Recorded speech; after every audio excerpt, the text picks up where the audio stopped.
Good afternoon, everyone. By the, boy, wow, we're ringing. By the watch on my wrist and the clock on the wall, it is 4:30, so I'm going to call the August 6th meeting of the Moorhead Public Service Commission to order. May I have a motion to approve the agenda? I move to approve the agenda. Second. I have a motion and a second to approve the agenda. All in favor say aye. Aye. All opposed, same sign. Motion is approved. Any discussion about the consent before we go there? Okay. I'd entertain a motion then to approve consent. So moved. Got a motion? Second. And a second. All in favor say aye. Aye. Aye. All opposed, same sign. Motion is approved. Customers to be heard or recognitions? Mr. General Manager? No, you're not speaking up. And I don't see any customers in the room. Moving on to old business. Does anyone have some old business to bring up before we go on into the rest of the agenda? I have a quick question. Okay. Talking about customers, we got a not so nice email from a customer. Is that issue resolved? Please say it is. Yes. Thank you. Yes. Okay. We're waiting for him to call me back, but yes. Really? Okay. So we have attempted a response since that last thing, and but we have no interaction. Okay. Return call. Okay. All righty. Yeah. Keep us posted. Anything else, old business wise? Moving on to reports then. Hi there, Heidi. Oh, Anything from the city council? well, we haven't met in a while. Steve? That's good. Night to unite tonight. Oh, that is tonight, isn't it? So we should get done early so I can go. They're having a chili thing in our neighborhood or something, so I got to get over there. I should be there. So let's get done. So anything else? That's about it? We're in budget mode, so. Yeah. And we're ramping up to that. So, and we'll talk about a little bit of council commission business here in a little bit. So, yeah. Okay. All righty. Something. Oh, you have something. Okay. Let's go there. I guess that was maybe. Mr. Public Service, well, that's the next item. So, John, you're up. I just want to share this at our EDA meeting that was passed out. Report, so it's very well done. Oh, yeah, right. Airport, so if you haven't seen it, just take a look at the airport. Also, Derek had shared downtown master plan. If you haven't gone and done the survey, I certainly encourage everybody to do that, to share their input and their wishes Yep. here. So I think there's cards around here, so you can either go on to the icon here or What is the address? Ooh, microphone. Yeah, the talkie one. There you go. Okay, all right. Sorry about that. So again, encourage everybody who has not taken the survey, go on. I don't see the address on here. www.dtmoorheadplan.org/share your ideas. So if all of our staff haven't been aware of it, I think it's a good idea to give ideas and suggestions or whatever the case may be. Absolutely. Mr. General Manager, anything from you? Just the one item that's in the report that talks about, from a customer service standpoint and people trying to find out how to pay their bill. There are sites out there that are for-profit sites that aren't endorsed by Moorhead Public Service that people can access in order to pay their bill. We don't recommend that, but just so people's aware, there's some, and we highlighted one, and it's Doxo, D-O-X-O. But if you say Moorhead Public Service, pay my bill or something, that one will pop up along with others. We recommend that they go to mympsbill.com. So anyway, that was just a customer service announcement. Okay. Just to add, do you think it could be value to put a stuffer in or something with the billing here so people don't get caught up in a fee-oriented pay system? Yeah. Yeah, I think it is. We're going to have to communicate that somehow. I'm sure there's going to be more out there Yeah. that do those types of things, so. Heidi? There it is. The talkie face there. Did you say they are pro or for-profit sites that will help? Well, I don't know if they're necessarily helping. Right. They're, basically interrupting the customer transaction and charging a fee for it. So, So- in a sense, it could be construed as almost like your predatory lending type I suppose services, it could be, if you can yeah. even call them a service. Yeah, we got to be very careful of that because I have been working with an organization out of the cities who has been doing work on getting people in Minnesota out of the trap of payday loans. And one of the number one reasons why people get trapped in these loans or why they even go out to these loan places is because of a utility bill. Another one is, unexpected medical costs and then unexpected car repairs. But the fact that utility bills are a driver is very concerning. If those are popping up when people are trying to pay their bill, that is extremely concerning. Yeah. I don't know what. I wonder if there's something more proactive that we really ought to do Yeah. then, as opposed to a stuffer. Has this had any media or publicity that way to warn the community about? I don't about this? believe there has been. I don't know, Mark, if you know, or Nancy, anything?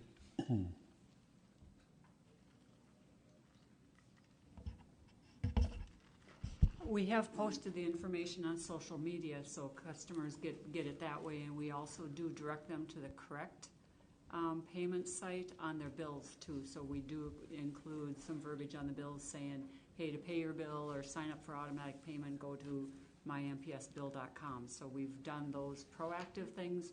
We haven't gone to the point of, the actual warnings of the other sites that are out there yet.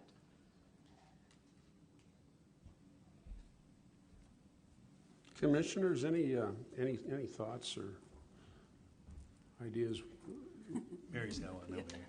Oh, Mary, just speak right up. I was busy reading the Doxo stuff, so yeah, jump right in. I'm very leery. I find it to be a bit irresponsible to be doing some free advertising for a predatory lender.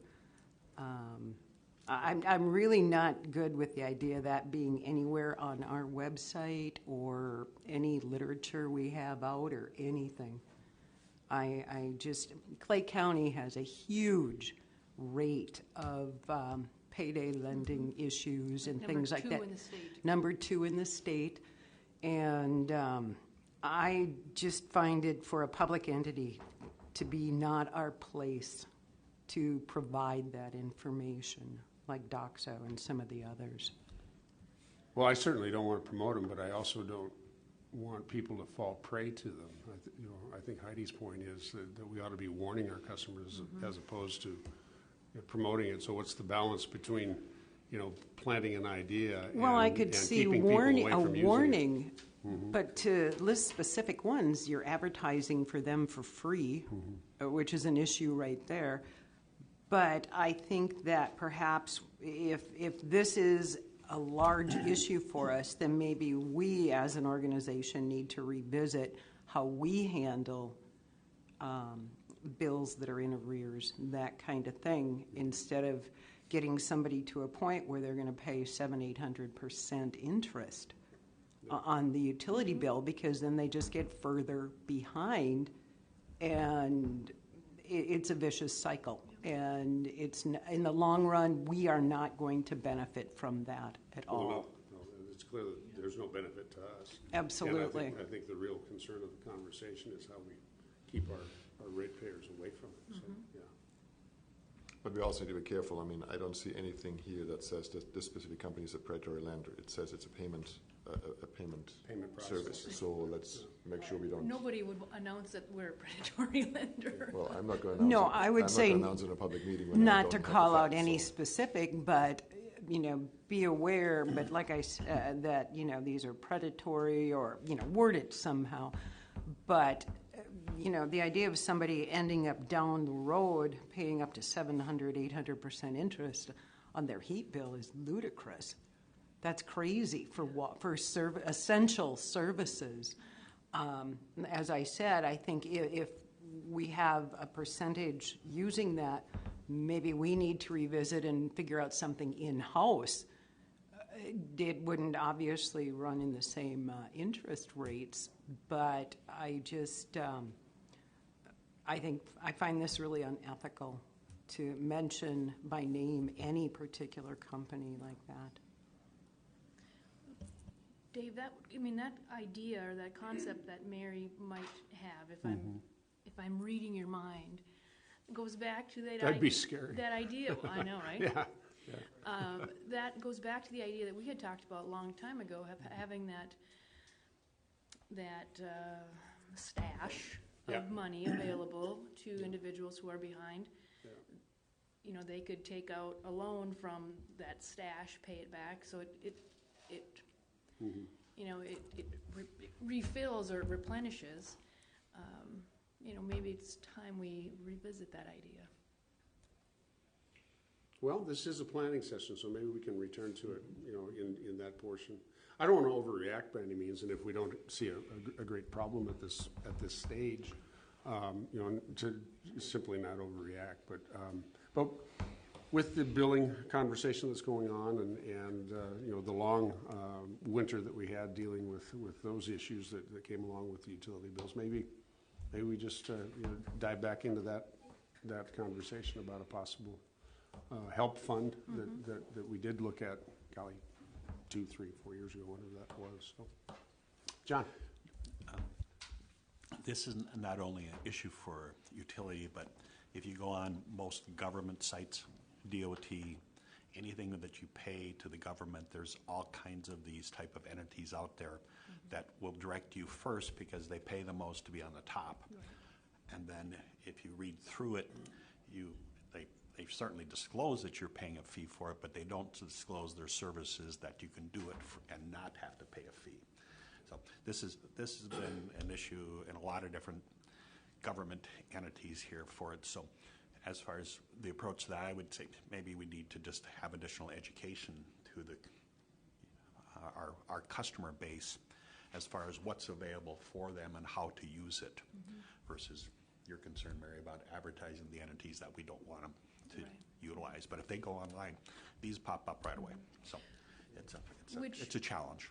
Might be, maybe we revisit or we relook what the bill says, and where the bill has where you can pay, you know, where it gives you that information, maybe some additional language that says, you know, don't be fooled by by other websites, you know, or something, you know, that. Right. Make sure you have the correct address. But I mean, I don't want to sound like an alarmist, but it is more of an issue than we think it is. I mean, can we ask Bill, you and your team to come back to us next meeting with a little bit more kind of sorting of this, and maybe a couple of looks at how we can be prudent and good guardians, but at the same time not be overly promoting a site or sites that are present for the might be. And you know, we are examining billing processes now. We are examining how we do these things, and so it's timely in that sense too. So let's give it a little bit of time and work out some of these bugs and get back to it. We were going to come back with some information on credit card billing as well, you know, and the cost of that, especially because there's been conversation about, you know, doing it without any convenience fee, which we currently offer. So maybe we can combine those two together and talk about them in an A and B manner. Everybody good with that? Yeah. Okay. Moving on, the next item. We had planned earlier in the planning steps toward this meeting to have a presentation from the city manager and the finance director to discuss billing processes. And we're all aware of, you know, that conversation has been going on. We had a good starting meeting a couple of weeks ago, 2-3 weeks ago now. And then last week, a second meeting. But what we've done is we changed the process a little bit, and I think it was a good idea. We got the elected and the appointed people out of the room. And now what we have is the leadership from both entities, finance as well as then operations, or the city manager and the general manager, to start working through the areas that our numbers didn't match up, and I think our assumptions weren't matching up, so that we actually start to, well, as we were saying last week, compare apples to apples instead of apples to kumquats or whatever they were. But to also make sure that we had all of the apples on the table, so that we were all measuring the same things, but also the same quantities and the same elements. I'll stick with apples because I said, I think, to one of our city council people, what I'd like to get out of this is a good apple cider as opposed to a vinegar. And so they're working through this process, and I'll stop talking about apples. But they're working through what I think is a really important conversation. And so rather than start to mix it up tonight and look at a proposal that now is out of date, there are elements of that and assumptions of that proposal that have been proven to be problematic. Now what the combined teams are doing is working through those differences. I think your next meeting is the 13th. I believe so, Tuesday. Yeah. So let's get through that. My confidence in both teams coming together like this tells me that let's let them work through that, so that when we start to discuss this as a commission and the city council starts to discuss it as a council, we're talking about the same thing. Because as of 2 weeks ago and really well into the meeting last Friday, we were talking about the same things, and so we're getting those things established. So that's kind of where it is right now. We aren't going to have a presentation tonight. I thought it might be helpful that if we could stay at a high level, if you have questions, commissioners, if you have some elements of this that you want to contribute, this would be a good time to do that. But not to get too much into the weeds, because as I said, they're sorting through some things that I think did point out that we needed to find some common ground. So Bill would be prepared to jump in on that, I think. John? Well, it was your recommendation. I think it's very important to do that Dave asked staff to present to the entire commission, so we can all hear the same presentation versus them coming to, it was Dave and I at the time, and then we try to pass on that information that we may miss or whatever the case may be. So that was as his request for them to join us here, as far as that was the thought process with that, which I think was appropriate. Yeah. As a matter of fact, just to build on that a little bit, I encourage the city manager and I encourage our general manager to do that more often.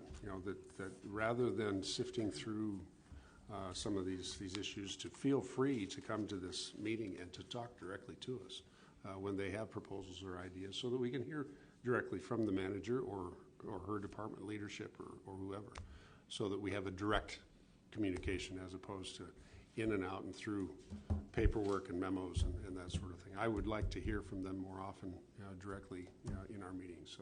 So that we'll see how that works. We were going to give it a try tonight. We'll give it a try in a couple weeks. So, any questions of Bill at this time about that billing conversation? Keep it high. Well, Keep it about apples. I'm going to move into that as well in the next item. So if you want me to just move into that, I can. I think if everyone's good with that explanation of what the process is. Yeah, let's just go into. Bill is prepared to talk about that proposal. Again, we're not going to get too much into the details at this point because we want them to get through that stuff before we get caught up in the weeds. Yeah, and unless there's a question on the proposal specifically, I'm not going to go there today, since the staffs are talking about that. Yep. What I was going to do is back up, elevate things to the 30,000-foot level, and just talk about what's going to be happening probably in the next 10 years regarding all the discussion we've had on AMI and how we manage data, and then billing and collections, how that fits into that. So. Sue, I don't know if they're ready to put that up on, or you are? There's no table, there's just one, oh, tabling that item? I don't know what you want to do, if you want to table that item or accept that report? I mean, Well, there was no report. Item D, okay. I mean, you talked through it, so you could just leave it in there. I mean, it's, Yeah, and to fully understand, we're talking about just accepting a report on the process. We're not approving anything, we're not, this isn't a motion to do anything other than, that this is a report on the process and the progress of that process, so I don't want anybody to misunderstand that, so. I think, we'll just recognize in the minutes that we talked about it briefly. I think that'd be fine. So I think that'd be fine. So basically what I've done here is just to put together one slide. I'm not going to have a slide presentation. I'm going to talk about one slide, and I'm going to really talk about probably the next decade as it relates to some of these acronyms that we've been talking about over time. And as you know, I'm the general manager at Moorhead Public Service, and Moorhead Public Service is an electric and water utility. I'm also a board member with Missouri River Energy Services, and Missouri River Energy Services provides electric utility services, power supply, to 61 utilities throughout the region. And I'm going to talk a little bit about some of the things they're looking at as well. So when we're looking at doing, joint action, collaborative things with other entities, Missouri River is one that we're doing joint action with right now, and we would very likely continue. They're very interested in this because of the same things we've been talking about, the complexity of it, the trying to save money with economies of scale, those types of things. So let me just start with the 30,000-foot broad overview. And basically, if you look at this like a clock, we're going to start at the very top and go to the right. And there's really kind of three big areas: data acquisition, data management, and then billing and collections that we've been talking about. In between there's some talk about rates, and I'm going to get into that as well. But I'll start at the very top, data acquisition. We've talked about AMI, automated metering infrastructure, for quite some time. We've had it in our budget for quite some time. We will be doing some things over the next couple of years, 2020 to 2022, and we're going to be doing that because Missouri River Energy Services, that I just talked about, which is our supplemental power supplier, is going to be establishing time of use rates in 2023. In order to bill for time of use rates, you do have to install new metering infrastructure that measures electricity use and demand in much more detail than we're doing right now. Some of you that have been with us for a while will remember AMR, automated metering, automated meter reading. And that's what we've had for the past decade and a half, 2 decades, where basically we can drive by people's meters and pick up a reading. What we're looking at with advanced metering infrastructure, AMI, is basically using a wireless infrastructure, actually the old Go Moorhead infrastructure, in order to collect readings on a real-time basis. Every 5 to 15 minutes, you'll be collecting people's usage for their energy use and water use. Actually, it's going to be able to do both. And so that's going to mean new meters for 24,000 customers, and it's higher tech meters that record and transmit meter readings on, like I say, a real-time basis. Why would we do that? I mean, I mentioned the time of use rates that Missouri River is going to implement in 2023. We have to be ready for that. But why are they doing that? Well, the electric utility industry is in a transformation process right now. I mean, we're buying, coal plants are shutting down. There's no new coal plants being built. Natural gas is being used for peaking generation. A lot of renewable is happening in both solar and wind, and there's a much more complex usage requirement when you talk about using renewable energy, i.e., when the sun isn't shining or the wind is blowing, there's other things that you have to do in order to still have the lights on. And in order to do that and price it right and send the signals so that people know how they should be using their energy, you basically have to have time of use rates. And time of use rates are just like when some of us older people were younger and you had to wait until 10 o'clock at night to use the telephone or the weekends. And basically in about 3 or 4 years, we're going to have that same type of rate signals for our use of electricity. And it has to do with when the sun is shining, there's a lot of energy that's going to be pumped into the grid. When there's a lot of energy pumped into the grid, the price goes down. But at the same time, when air conditioning in the afternoon happens, the price is going to go up, especially if the sun isn't shining or the wind isn't blowing. And so on a real-time basis, the prices are going to fluctuate. Generally, they're going to be, in the summertime, higher cost in the afternoon, lower in the evening, lower yet in the middle of the night. And in the wintertime, it's going to be in the morning and at night is when the high-cost periods are going to be. So it's actually going to be seasonal as well. And so by 2023, Missouri River is going to implement time-of-use rates. At that time, we're going to have to decide if we're going to encourage time-of-use rates as well.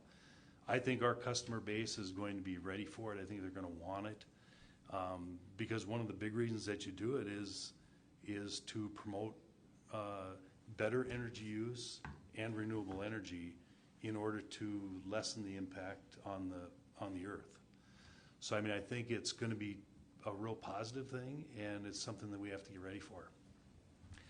So the data acquisition part is done with advanced metering infrastructure. We have several $1 million in our budget over that time frame. I'm not sure what it is. I think it's $8 million right now. So we have $8 million in our budget to do AMI over the next several years.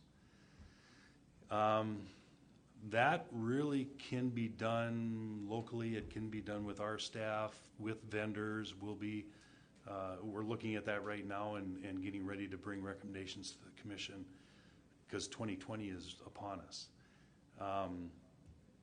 MRES also provides AMI services, and some utilities, smaller ones especially, are using Missouri River to do some of those things. It doesn't appear like there's any real advantage to standardizing the AMI part of it, so that hardware that's out there doesn't have a big advantage doing it jointly with Missouri River. But we're still looking at that, actually, because if there is an advantage, economies of scale, better buying power, that type of thing, going with these other 61 municipal utilities out there may be something that we want to do. Now, when we get into data management and billing and collections, Missouri River is much more interested in having these 61 utilities participate together in those services. So we're really looking at those very hard, and Missouri River is on the cusp of deciding what they're going to offer, what systems that they're going to install, and they're on the verge of asking all these 61 utilities, if we were going to throw this out there, would you take advantage of it? And so it's an interesting time that we're talking about billing and collections, because we're talking about it from our power supplier standpoint, and then we're talking about it with the city. And we've been talking about it with our staff for quite a while. So the second part is data management. And with data management, you have a meter data management system.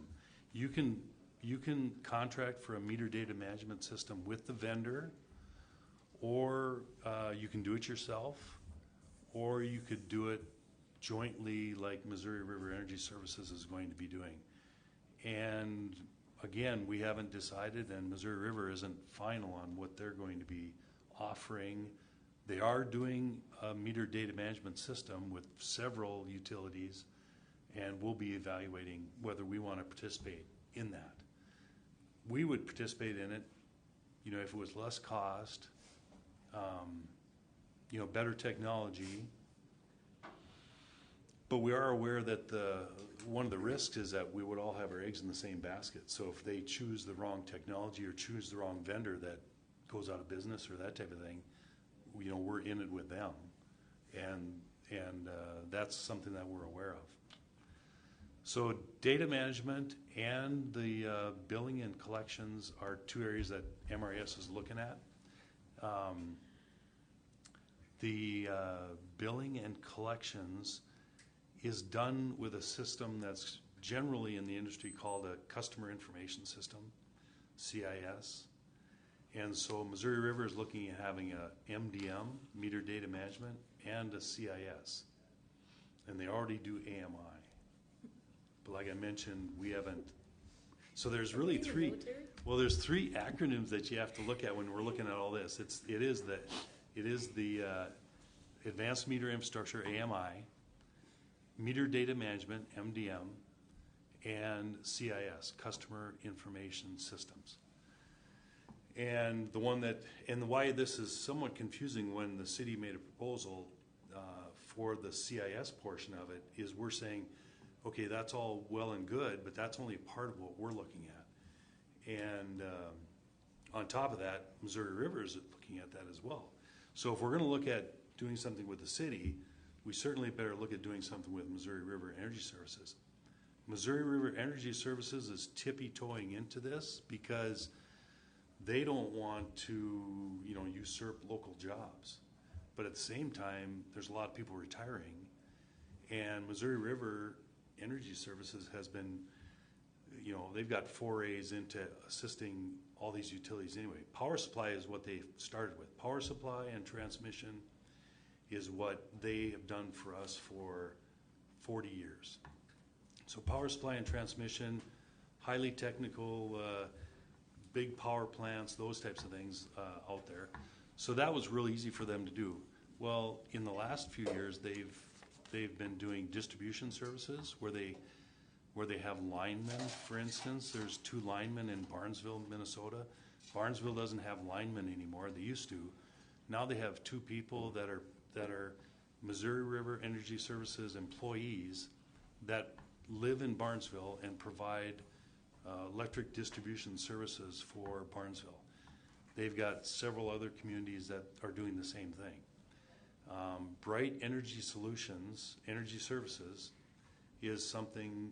Moorhead Public Service used to have 2 energy services people. About a decade ago, we went down to 1, and Missouri River Energy Services has 5 or 6 people that basically work the whole region. They actually help us design all of our energy services programs, minus the capture the sun, capture the wind, some of those. So we can do some locally, but a lot of our rebate programs are through Missouri River Energy Services. And so that's another example of where we actually have lowered our staff number, and they've increased theirs, but they've spread it out over 61 members. So, you know, that's something that they're looking at here as well. A little bit more on time of use rates, because this is a good opportunity to talk about it. I've said, both at the Missouri River level and here to our staff, I don't know if I've said it to the commission, but there's no reason to go to AMI spending that $8 million or whatever it's going to be, that spending that kind of money on an AMI system unless you're going to use it. And you're going to use it to collect data and to send signals to your customers in order for them to more manage their energy use better. And the best way to encourage behavior is to have rates that do that.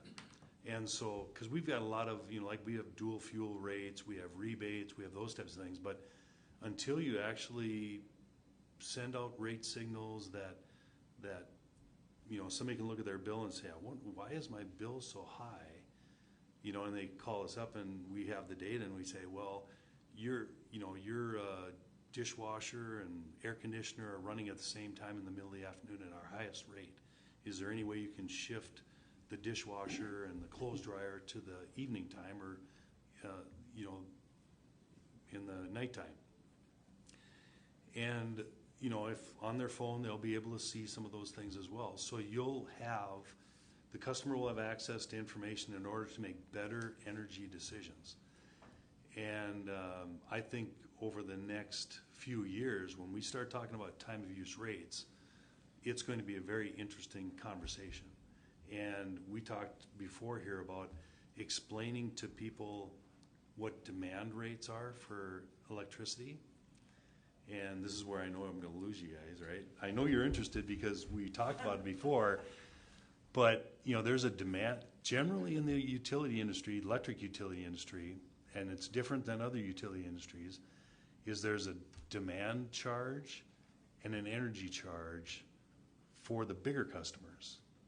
We don't right now have a demand charge and an energy charge for residential customers, but we should.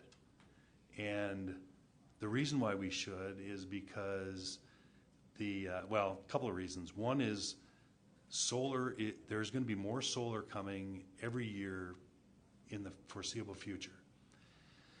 And they produce energy at home when the sun is shining, but not necessarily at the time that they should be. No fault of theirs, they're just going to be able to produce when the sun is shining. But we shouldn't be paying them top dollar when we don't need it. And customers shouldn't be paying top dollar if they're not running their air conditioner during the high peak times. So you're going to have time of use rates that are going to charge that. But there's also a demand component that we need to introduce, and it's going to be difficult for people to understand. The other thing that's happening in the industry is a lot of utilities are increasing their customer charges quite substantially in order to recover costs that they're not recovering because people are putting solar on their homes. Who puts solar on their homes? Somebody who can afford $15,000 to $20,000 to put solar on their home. Those are not the people that really are all that concerned about looking at their bill on a month-to-month basis. But the people that are looking at their bills on a month-to-month basis are people that can't afford, the same people we were talking about earlier that have trouble paying for their automobiles and their utility bills and their medical bills. Well, back to demand charges, I think in 10 years, you're going to see no customer charge. There won't be a customer charge anymore. It may be called a customer charge, but it's really a demand charge based on how much somebody is using, how fast they're using the power. If they've got an inefficient air conditioner, they're going to pay a higher facility fee, or you might call it a customer charge. And it's going to encourage them to buy a more efficient air conditioner or not use the air conditioner. Because some lower income would say, how can I get by, And I think those kind of conversations are the kind of conversations we're going to have when we get to that point. And back to advanced metering and time of use rates, I don't think you do advanced metering unless you do time of use rates at the same time. So what we're working on is rate changes along with AMI, and we'll be doing that pretty, we're going to be working on that hard over the next 3 years. I talked a lot, so Ralph. So first of all, you were right. You lost us, at least me there for a while. So two questions. First of all, just to make sure that these time of use rates are not something new, right? I mean, they're being used at the coast especially already. Is that correct? They are, yep. And like I mentioned, in the telephone industry, they were used many, many years ago. Yeah, but people don't have rotary phones anymore. Then, Right. So number one. Number two is if MRES hits us with the time of use rates, we would have to pay the higher rate at the higher usage times, correct? Correct. And if we don't have time of use rates to our customers, then everybody would have to pay right? So if Ralph Correct. uses at high cost times all the time, Dave uses at low cost time. If we don't have these rates, Dave will pay for the fact that I'm using at high cost times. Correct. You're not sending rate singles I was talking Thank you about. very much. Right. So Yep. so it's not just. I mean, you mentioned you only do AMI if you do time of use, but we also have to make sure that we understand that we have to do time of use because we are getting hit with time of use in 2023. Yep, good point. Very good point. So in 2023, Missouri River Energy Services will have time of use rates. And if we don't adjust our rates and have a way of measuring it, there's going to be winners and losers, and it really won't be equitable at all. Jump in. We'll make this free. All Yep. right, thank you. You did mention that businesses and industries are currently paying a different charge. Are they paying for off-peak? Are they currently kind of essentially paying for time of use right now, or will they be hit hard when the time of use rates come in? People shouldn't be hit hard. They actually should be. I mean, there should be a fairly seamless transition as long as you're part of the average. But if you're a big user, like Ralph said, Right. you're going to pay more.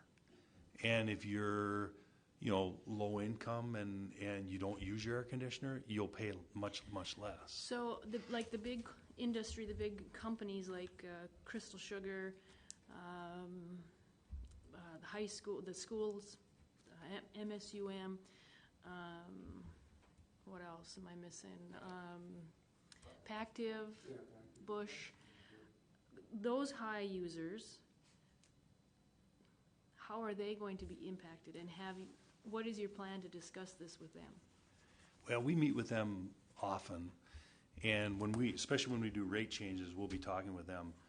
Their usage tends to be very level, high load factor, very level. They won't be impacted as much, so their transition will be even, less severe than anyone else's.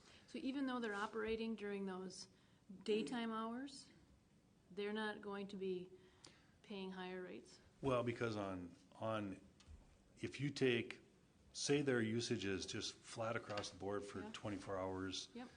and it's higher during the afternoon, lower in the evening, lower yet in the nighttime, and their usage is flat, the average of all of those will be the same as what they were paying I see. before. Okay. So, I mean, they won't be affected. It's going to be, the person that's using 2 air conditioners to cool their really big house in the middle of the afternoon Yeah. with a very inefficient air conditioner. Okay, and schools that operate from 8 to 4, they don't operate. I mean, Yep. they might have some custodial staff overnight, but they're pretty much locked up after 4 or 5 o'clock. Yeah. I mean, we'll phase in these rates over a period of time. And we'll be talking with them saying, what can you shift? All right. What can you make more efficient? In the end, though, I mean, if their load shape is, a school has a certain type of load shape, it kind of is what it is. They can't do everything. They can't shift away from all the costs. Mm-hmm. I'm thinking that the costs, number one, are going to be phased in. Number two, they have sophisticated staff that knows how to make it as good as they possibly can. But we're going to try as best we can to pass on the costs that, to the people that are causing those costs. Okay. And I think it is going to help the people that want to take some control. And I keep mentioning the low income with the air conditioner. And I know certain people aren't going to be able to not run an air conditioner, but certain people that are real cost conscious and struggling could, and then they'll be rewarded from that. So their customer charge right now that's $20 a month could be $0. So they actually could save some money.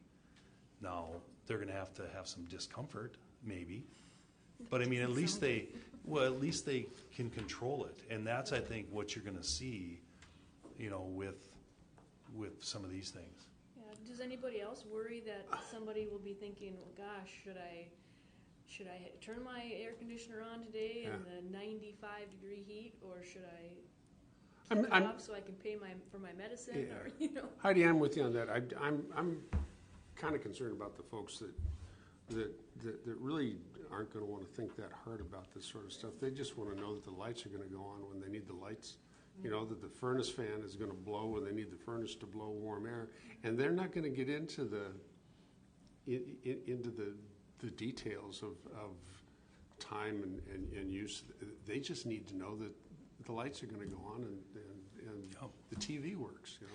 Well, I think that's probably 80% of your customers. Yep.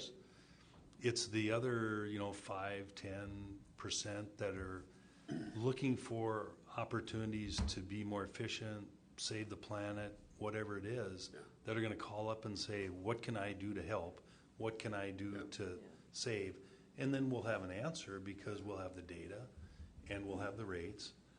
The interesting thing is, like I mentioned, this isn't like inexpensive. No. We've put it off as long as we can. And right now, today, I mean, you can't pull up your cell phone and look at your, 15-minute history on your phone. I tend to think that a lot of people that do that, they do it once and then they never look at it again. Yeah. But I think over the next few years, there's probably going to be more, especially people that do want to, because I think most people do have the phone. And as long as they have the phone, if there's capabilities, let's try and help them manage their usage in a way that, again, helps their pocketbook, helps the planet, that type of thing. But again, the underlying thing is that we're going to get a potentially much higher bill from MRAS if we use a lot during the high, and we have to do something with that bill. Right. Correct. I mean, that's in the end what we need to figure out, whether it's spreading it equally or leaving some people out and putting some people in. But the reality is we're going to get a much bigger bill, and that has to be dealt with. Yeah. And we've talked about that quite a bit at the Missouri River board level. Because number one, they've been talking about this 2023, and a few of the board members were like, okay, if you've been saying this 2023, then you better make sure that you do start those time of use rates in 2023. So they are committed to starting them then.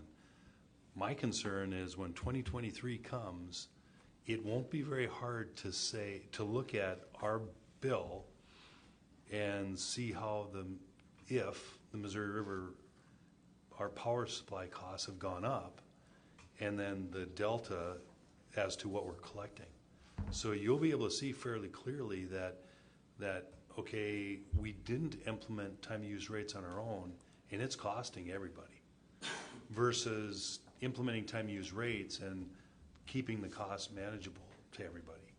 So, and that's what I get concerned about too, because exactly what you're saying, Ralph, they are going to implement it. It's going to be implemented in 2023, and if we're not prepared for it, it could cost us hundreds of thousands of dollars extra. So you want to be in there at that time. Does anybody else agree that maybe it would be helpful for you to attend an MBA, one of their breakfasts, and explain this to them as well, maybe as home builders? Yeah. I know that efficiency is the catchphrase now, but energy efficient homes. But maybe the ones that do a lot of building on the Minnesota side, should know that these rates will be taking effect in a few years. Mm-hmm, mm-hmm. Yeah, I think that's a real good idea. I just spoke to the Quanians, and we even touched on this a bit, and people are interested in it. It's really amazing because they do comprehend it, especially when you look at everything that's going on with global climate change, and believe it or not, but people are concerned about that. There are a lot of young people that want to do what they can, and older people that want to do what they can, but unfortunately, if they're living in a home that's not very energy efficient, they can't run their air conditioner or central air at night and the house stay cool until morning or afternoon. But if we are talking to home builders and multi-family builders, they need to understand too that renters, buyers need to have these energy efficient homes so that they're able to participate in. And through Missouri River Energy Services, we're upping the rebate amounts quite a bit this year in order to make sure everybody's as efficient as they can Right, be. right. Because, like you say, it takes a little bit of time to educate everybody that, Mm-hmm. hey, you need to be keeping up with the technology and not just buy the cheapest air Right. conditioner that's Well, I out was there. even thinking like windows. I mean, how many Mhm. people have leaky windows and drafty windows and, you Well, can and turn that your ties heat- in with one of my questions, because I was wondering, I don't know, I just heard an ad for XL. But Yeah, they're doing this too. does MPS have energy audits available? Or someone that does that? So, Not so much residential, we do commercial ones. I thought we did, but don't you have the ability to do residential if it's required? I could have sworn there was a person in my ward that had one done. Yeah, I mean, I believe that we do them on, but they're not like widespread, you know, so I mean, we'll do it as a customer service, but we haven't done a lot of residential home energy audits. XL will, you know, so I mean, you may actually, because a lot of people I have heard the ad. natural gas Yeah. heat, so, and we're in more of a heating area than a cooling area. Yeah. Well, I'll call Steve out on his picture book, his coffee table book. I mean, this last winter, you drive by houses and you see these big, beautiful icicles hanging off their roofs. And yeah, it's not a good thing. I mean, No, and ice so dams. those homes are, definitely losing heat. It's not staying inside. Yeah. And how many of them? How didn't you count one time? How Oh, many? no, I had like 200 pictures. Yeah. It's like one of those things. Yeah, yeah. Well, and we So- used to, one of our energy services technicians before he retired was very much into the home building trades. Went to MSUM in their energy management program when they had it, and so I know all about ice dams, and he was very helpful to people, that had energy issues in their home. And the home building, the structure itself is very important, like you say. That's not what we focus on generally, but unless we have somebody. If we're pushing efficiency, are there grants or loans where a person can buy energy efficient windows and get some sort of rebate or grant? Oh, Nancy. We do partner with West Central Minnesota Community Action, who does things like energy audits for income. It may be income-based, but they do audits. They go out and they buy some energy-efficient appliances. We actually give them the money to do those type of things. So it's probably more the low-income based, but we partner with them. We pay for the appliances, whether it's dishwashers or clothes dryers and things like that. So we're committed to spending, I think, 1% of our revenues on those types of activities. And so they actually perform that role for us as far as energy audits, energy efficient appliances.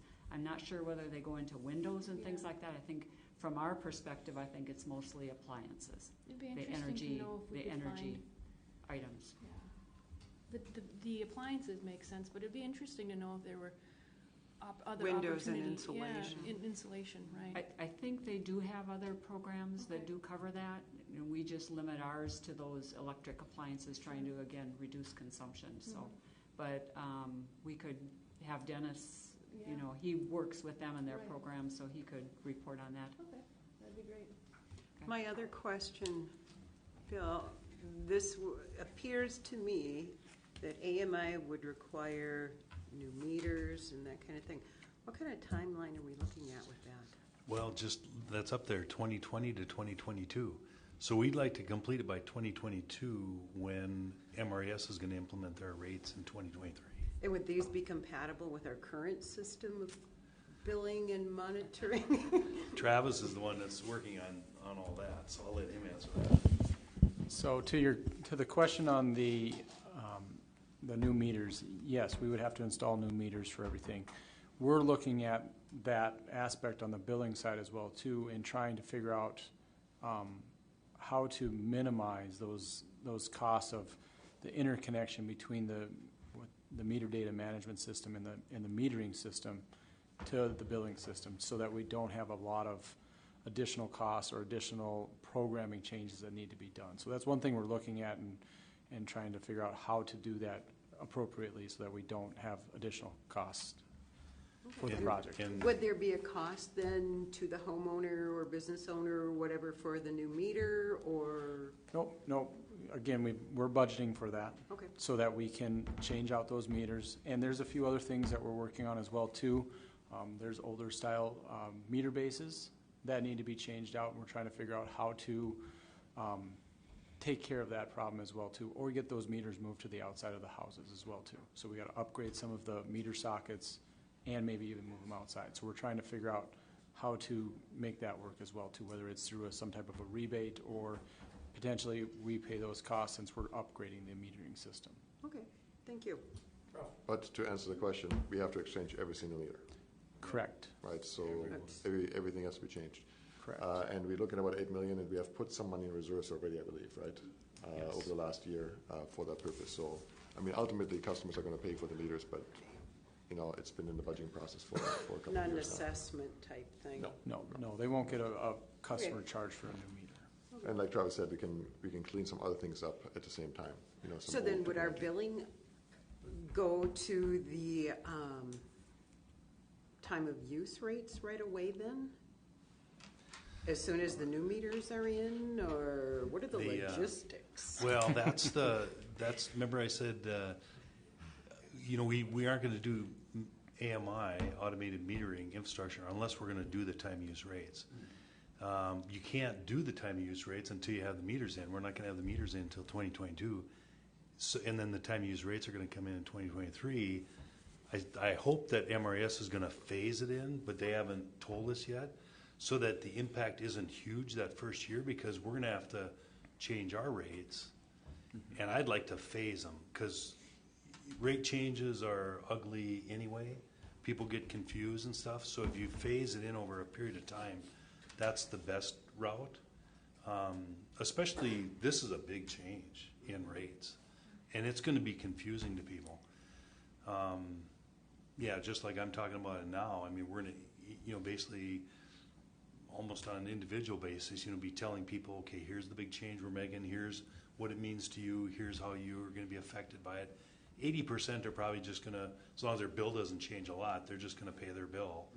But it is going to look different. And then the 20% are going to go, they're going to recognize and say, hey, I think I can do some things here. And that's good. But there's going to be a lot of work between now and then. But it really, the time use rates will be 2023. Okay. We're hoping MPS has time use rates. So these are compatible with the, what do we know, per kilowatt or something? I don't even know. Well, it's going to be, there's going to I be just pay the bill, I don't. there's going to be a different per kilowatt hour charge in each, see that time of use circle? Yeah. That represents like a 24-hour period. Right, but I mean during the transition, because if you get one neighborhood done, No. are they gonna be billed differently than the No, next? we No, would. we so won't just do because that. we have the new meters doesn't mean we're going to switch over. Right. Okay, Right. that's what I was No, wondering. so we can Okay. we wouldn't switch over until everybody's on new meters. Yep. Okay. So we can have people Okay. running on new meters. We do what we currently do, and then at some point, if we decide to, That's we what go you were time of Okay, use. Yeah. no, that makes That makes sense, sense. otherwise I think, it's Yeah. Yeah. gonna be a billing nightmare. Yeah, no, and we're, yeah, sorry. Go ahead. Oh, Bill just answered it. He pointed out that there were times, I couldn't see it, it's so small, and Oh, yeah. my bifocals don't focus that finely. I was wondering if there will be hours, so people will know, okay, 10 o'clock, time to Yeah. shut Call everything grandma. off. Yeah, call grandma, yeah. Bill, one of the most complicated explanations I know that our customer service people have is with the apartment dwellers and all of the various kind of charges and then charges and what they're paying metered and reverse. Can we do something about that with this? And I'm probably getting into what your conversations are with the city on billing and so forth, but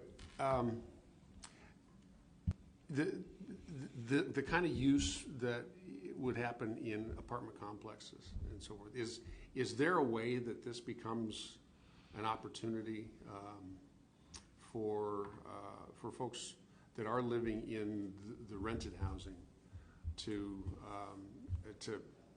either maximize their savings or for the landlords to somehow be able to maximize what it is that we're trying to accomplish with energy conservation and efficiency, billing conservation. What else can we do with the data here besides just sequester different users in different time zones in a 24-hour period? That's a big question. Yeah, I was afraid it was. Well, I mean, as far as the information from the advanced metering infrastructure, it's basically, the number of kilowatt hours used on a minute by minute or even second by second basis. Right. What you use that information for generally is to do time of use billing. Yeah. There's also a demand component along with it. And I think that's where the big opportunity is. I talked a little bit about that, getting rid of the customer charge. This is radical right here. I heard it at the APPA conference from a really good presenter. He's because if you put a demand charge on a person's bill right now and keep the customer charge, they say you just put another thing on my bill and you're ripping me off, right? Well, and that's why he says get rid of the customer charge and have a demand charge, call it a facilities charge or something like that. But there really is a demand component that they should be paying for. And if they watch their demand, i.e. have efficient equipment, or like all of our commercial customers have demand, some of them have demand systems where they monitor things. Well, basically everybody's going to be able to monitor.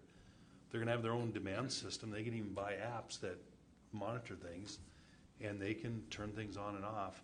Not that everybody's going to want to do that, but they can automate that as well. Yeah. And my kid will do that. Kind of to answer your question, the automated metering infrastructure will provide all this data on a minute by minute, second by second basis, so you can control it if you want to. And there'll be apps out there that allow the millennials to do that. 80% of the people are going to go, I'll do it, kind of makes sense. I'll call grandma I'll turn grandma's air conditioner on after 10. And, but, grandma's dying. but, that's what 80% will do. But there's certain people that are going to have programs that actually do demand control. So I'm curious to see how landlords or your huge apartment complex owners, how this gets whittled down to the renters. Mm-hmm. Some of them, provide, electricity is a part of their rent, and now with the different rates, will they alert their tenants and say, hey, don't do laundry until 10 o'clock or 8 o'clock or. So everybody's doing laundry at night, in the building. How will they? Well, probably I'm just thinking, how will they? Yeah. How will they deal with that? Well, the best way would be to have everybody individually metered and then empower them to take care of their own usage.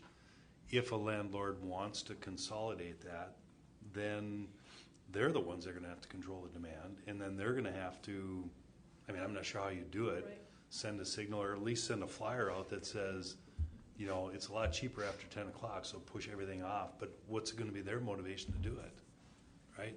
They'll leave the doors and windows open and heat, and everything will be flowing out the windows. And they'll just raise the rent. That's what I was thinking. Make it, laundry is double the cost during certain hours and cheaper. Yeah. So Bill, is anybody in Minnesota doing time of use rates yet? Xcel Energy is doing a pilot project as we speak, and I think it's going to be a 2-year pilot over the next 2 years. They have some ideas on what their rates are probably going to be, but they're going to test that with a number of customers. Of course, those are mostly Twin Cities customers. But Missouri River Energy Services is also doing a project with the Electric Power Research Institute to do more rural and smaller town, smaller city time of use as well. And I actually think that, we're going to benefit from both of those studies, and we'll take a real close look at those, and we're probably going to be somewhere in between those two. And but yeah, other utilities are looking at it. Some have done it on the east and west coasts already. About 50, I heard 52% of all the customers out there right now have AMI. So a lot of that is on the east and west coast. And the other 48% are going to have it in the next 5 years. So everybody's moving to AMI.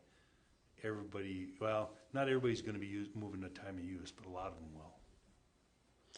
For now, how do we land this plane so we can bring it up later? We've been. Yeah, well, yeah, we all do if we're all, if all our neighborhoods are participating. But we've got some business to attend to yet tonight too. So. Well, the only thing I would say, back to the beginning, is, we're trying to do everything we can to be efficient and economical, and help send signals and help our customers be efficient and economical. And, for a variety of reasons, one of which is, saving the planet. Part of it is the economy, both individually and for us. The other part is, what are we doing? Are we doing our part to keep carbon out of the air? So, and with that, we'll give you more updates later on all the other things that we're looking at. I just wanted to make sure and tell everybody that we're looking at a lot of stuff that we're going to be bringing to you, and this is a planning session. So, thanks for all the questions. Well, Travis indicated that about $8 million costs over this period of time. So, and we're building budgets. We're getting ready to do that. So, and we'll be bringing back a more AMI centric planning session. Okay, and rate impacts and so forth, because I don't know if we'll be talking about rate impacts. We'll talk more about the project, the AMI conversion project. Yeah, because we need to generate that. That money to do this. Well, so it'd be nice to spread it out over some time as opposed to. Yeah. We're at a good point with the rate impact because power supply costs aren't going up, and we have been saving up for the AMI. Yeah. So we've got several million that's stored up, and we don't think there's going to be a rate impact directly from the AMI installation. And that's. Nancy and Mark are working on that. That's just good planning. Yeah. The rest of the staff, these guys over here are all working on the AMI and have been for a while. So kudos to those guys. So one question as it ties into the billing. So the complexity of this billing process is being discussed in the billing discussion with the city, right? Not really yet, but I think it will be. We've touched on it, but not even to this level. So getting your head around all the stuff that we're doing is really not entered in just yet, but it will. Because this goes away from putting a number on a bill once a month, right? This is a totally different process now. So just make sure that actually appears in those discussions as well. Okay. Anything further? Other questions? The plane has landed. Okay. Let's move on to item number 11, to award a bid for Southside water main improvement projects. Chris? Chris Knutson, Water Division Manager. So just a little background. There's kind of a two-piece bid award for the water tower and water main improvements projects. And we've been working on the Southside water tower since December of last year. We bid the project, had a high bid, and then made some scope adjustments to kind of increase the competitiveness of the bid process and get more competitive bids. One of the things that we did to increase the competitiveness was to split apart the water tower project into two pieces, basically a water main piece and then a water tower piece. And that, along with an extension of the timeline of the project, those were the two main scope adjustments we made. So the first item you have before you, item number 11, is with respect to the water main component of the project. And for that component of the, for this part of the tower project, we had 6 bids. We had an estimate of $500,000 on the project and got a very competitive bid from Dakota Underground, who's completed a wide range of underground work in the area. So this is kind of step one of the process. Item number 12 is for the water tower project itself, but this is for the water main component, basically getting water main from our existing water main to the tower. And on a whole, I think splitting it apart and increasing the timeline really got us in a better budget place in terms of our total budget. Our total budget for the two projects is $3.176 million. Our budget was $3.060, so pretty close to the original budget. And the water main is the first part, and we can talk about the tower as part of item 12. Bill? And a big thank you to Councilmember Steve Gertz that really promoted and helped us through that process. So, because I mean, we did see quite a bit of savings. Again, from expanding the time frame and well, getting more competitive bids too. So, Heidi, then Mary. Thank you. I got nothing. I got nothing. Oh, your light was on, and it looked like your hand was up. So. Bill, on that note, how much was saved for both projects combined? I'll ask Chris to answer that one just so he gets the number right. It's the delta is about $837,000 from the first bid that we rescinded in May on May 9th there. So. Okay. Well, I want to echo what you said. You kind of stole my thunder. I was hoping to. I could see him over there. He was being very humble because he was just looking down. He wasn't no body language, nothing. So. I was hoping to thank Steve myself as well, because without that, without his attention to that detail, and his quick response and his dedication to that response, the ratepayers saved $837,000. So we have a lot to thank to Councilmember Gertz, I think.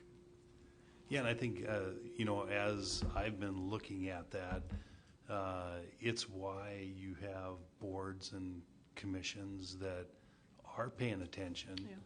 Because, they're going to see things differently than we see a lot of time. And we had a lot of discussion at that one meeting where, Steve was asking lots of questions of Chris. And, so anyone who wants to can go on YouTube and watch the discussion.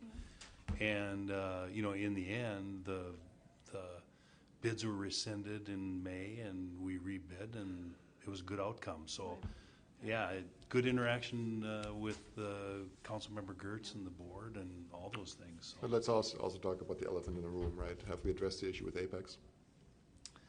Well, we did have a conversation with Apex. We weren't happy with, I was talking about the interaction that was going on between Councilmember Gertz and Chris Knutson, and I was very critical with Apex because Mr.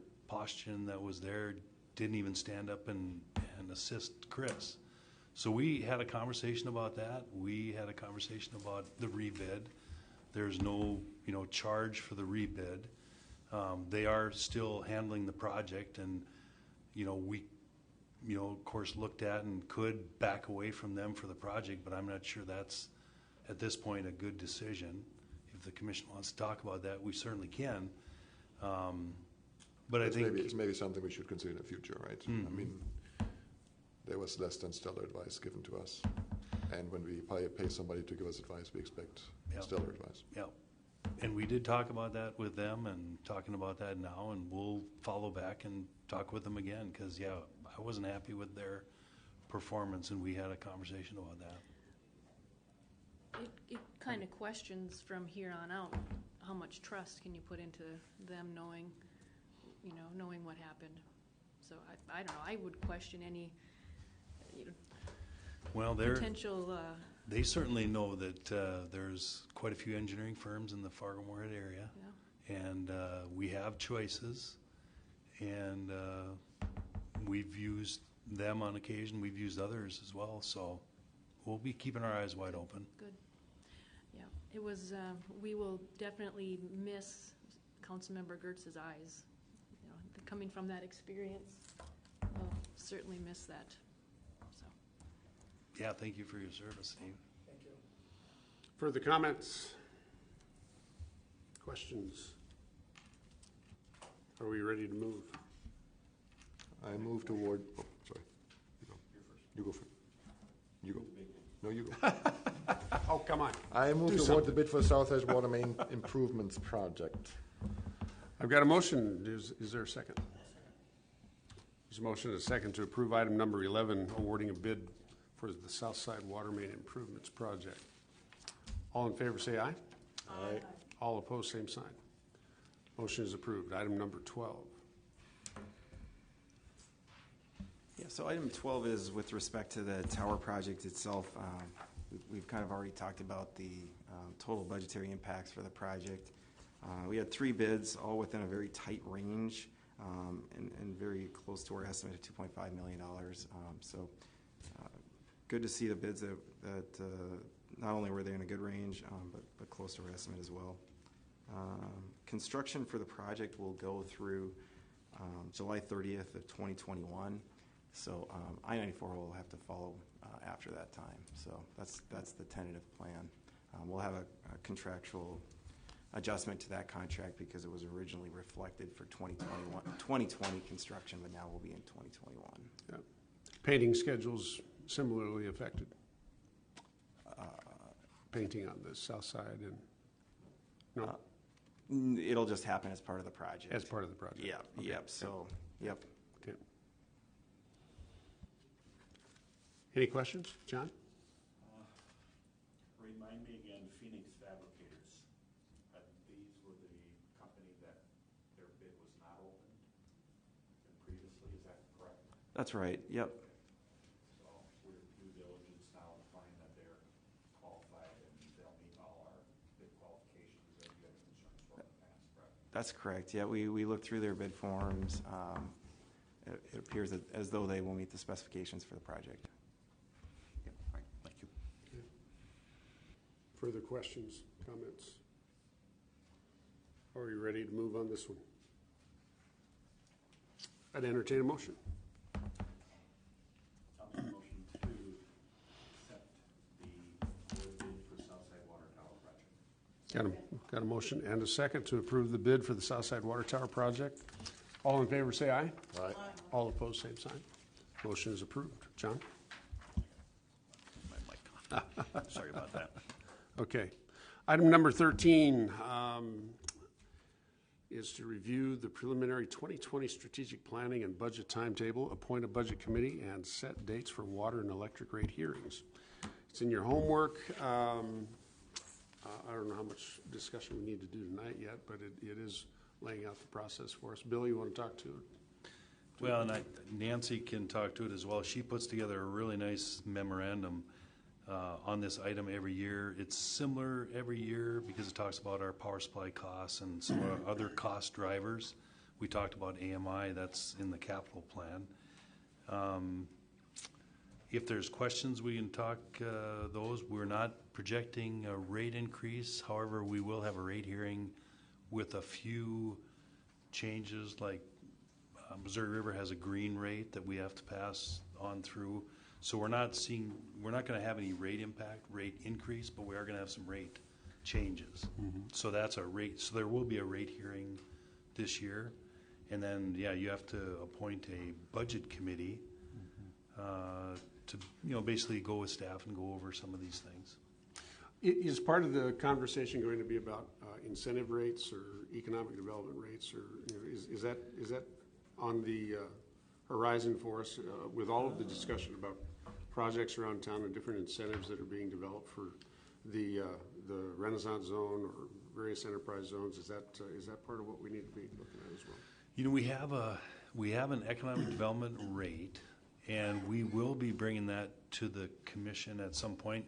Doesn't necessarily have to be with this because that's more of a rate policy, and it's more of a policy that we give reductions off of our regular rates. So, but it is something we probably will talk about during the budget process. Mm-hmm. Okay. And we haven't gotten into the detail that you were talking about, Renaissance Zone.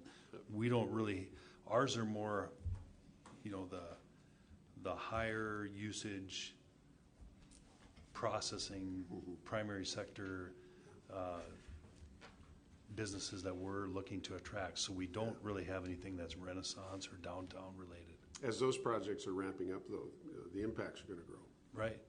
And so it'll be important to catch up to that. Yeah, and if anyone's got any good ideas on that one, I sat in on the American Public Power Association had their annual meeting this summer, and I sat in the economic development part of those, and I didn't hear a lot of that. So, well, we might want to invite Derek LaPointe, for example, to come and just talk directly to us about what his group's hopes might be for this, as well as even the development community itself.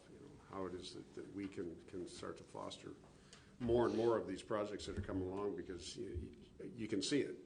If you drive up Center, my gosh, there is a lot of activity, and that's happening even without incentives. So that the philosophical question is, do we need one? But is there a level where it levels off, starts to drop, or what can we do to sustain the growth? So. Well, and the one that we can really look at, and we are looking at it, is the level of our rebates. Like I mentioned, because that's really an incentive to be more efficient. And remember, we did capture the Earth here a while ago when we were looking at geothermal. Right. There's actually some new technology in called cold climate heat pumps that are air source heat pumps that we're going to up the rebates quite substantially. Now, whether or not someone, a builder is going to put heat pumps in their wall air conditioner, but they could. And that's what we're taking a look at as well. That's somewhat of an incentive on a, multifamily use basis. The budget timetable, appointing the committee, dates are indicated in the homework. Are we going to entertain a motion tonight to actually set that, or do we need to set those dates by motion? The public rate hearing. October 15th? On October 15th, we would like to set. Yes, Yeah. yes, we I'd should like to set move that we set October 15 as the public rate hearing date. Good deal. That's what I was looking for. Got a motion? Got a second? That's a motion. Motion a second to set our our water and electric rate hearings for October 15th, 2019. All in favor say aye. Aye. All opposed, same sign. Motion is approved. I had a chance to visit with Chris before the meeting. Mary, you and I did not get a chance to visit before the meeting. I would ask that you two be our budget committee this year going forward. I expected that expression. I expected that expression. I'm sure there are others who would be better. You know what? I think you would be wonderful at this. I just really do. And Cool numbers. I served on the budget committee for about 5 years. That means that you have experience. Yeah, you've got great experience. I didn't learn a thing. And you'll learn about NERC and FERC and all kinds of stuff. Oh, and if you want to get into the details and nitty gritty of this place, boy, be on the budget committee. I think Ralph would be really good. Oh, Ralph's been real good at it, but he's done it for a long time. But it's John's turn. John's retiring. So, yeah, and I'm worried that Ralph is probably not even going to be among us much longer because he's a blacksmith. He's probably going to set fire to himself sometime. Yeah.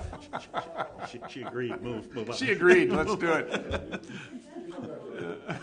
So then, as chairman, I will hereby appoint Mary Daly and Chris Thompson to the budget committee. Have fun. Have fun. That day. That day. Jesus. Yeah. Anything else we need there out of that piece of work? Okay. Item number 14. Whoops, John. Before we close, if I could, Yep. I just wanted to share a conversation that I had with our mayor. Just wanted to be sure I shared a conversation we had with the mayor. And as we were visiting here about the different proposals going on, he commented about how many phone calls that he is getting regarding the Moorhead Public Service. And I said, that's interesting to me because the time that I have been now on the commission, I just received my second call or concern from one of my members from our ward. And so we talked about the rationale why he should be getting calls regarding Board of Public Service when I would think that would be more a commissioner's responsibility. He just threw out a suggestion that maybe maybe the people we're representing don't know us well enough. And he said, maybe something that he's done, he said coffee with the mayor. Maybe that's something the commissioners could consider here to do, or just be available to be around the ward or have coffee or something like that. So I just throw that out there for a discussion or thoughts here, that maybe that's something that we could consider here, because if people don't know me and they're not comfortable contacting me, then I'm not doing the service that I should be for my ward. And maybe it is, everything is so great in ward, so we don't have any problems. I'll go with that. I'll go with that scenario. But reality is, well, I know we're present, in the social media that the city maintains, and our contact information is there and so forth. We aren't necessarily out of sight, but the mayor's coffee has been a popular thing ever since I think Mayor Williams started doing that a few years ago. I wouldn't have any problem, sitting in on a mayor's coffee, for example. That might be the way to actually meet somebody. And Steve, you've got an idea. He had one in Ward 4, Mm-hmm. and I think it was in beginning of June. Really? Yeah. Chuck and I were with him, and there's probably 100 people Really? Wow. that attended at Good Shepherd Church, and Wow. I thought it was very informal or informational for both parties. They had a lot of good questions.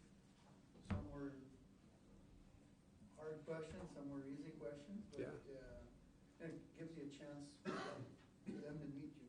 Yeah. And so I think it's a great idea, John. It'd be a chance for you. I wish I had known about commissioners to it. get out, Yeah. into the board, so you can answer some of those questions. And Sure. I thought it was a very, very good meeting. The mayor's going to do them again, and he rotates them in each ward. Oh, then, then we all, since we do represent the various wards and so on, we should be there. Well, it'd be nice, if they'd include you in that same meeting, so you could just be in the audience. Yeah. That would be the best way to Yeah. do it. Yeah, So. yeah. I wish I had known there had been a fourth meeting. That's my ward, but I wasn't aware of it. So, is it posted somehow? Or You can sign up for the texts and things too. All you have to do is ask Chris Volkers to notify you when those are, and then you can let the commissioner. It'd be nice. Maybe you can keep track of that for They're us. scheduled So a good 2 weeks before, maybe even a month Yeah. before they happen. it'd be good to know ahead of time. But Yeah, that'd be a good Good opportunity. idea. If there's 100 people there, there's bound to be a few questions. Yeah. Because people are going to be asking questions about, what can I do to cut my carbon footprint and, those types of things, or what's the utility doing? You're going to get questions like that. That would be a good way to get information out about all the new things coming up down the road too. Would be for you and maybe you two guys to go, because you could explain it, whatever. Yeah. Okay. Cool. Before I go to close the meeting, I would just point out the list of opportunities for information and learning throughout basically the rest of the summer and into fall. So please note those on your agenda. At this meeting will now be closed for the executive session as authorized by Minnesota statute section 13D.05 subdivision 3C3 to discuss possible property transaction involving parcel number 21.029.4201 in Moorhead. Do we expect to take action on this one, Counselor? No. Not tonight? Okay. Since action is not expected, therefore we will adjourn then upon conclusion of the executive session. Any questions? With that, we are closed.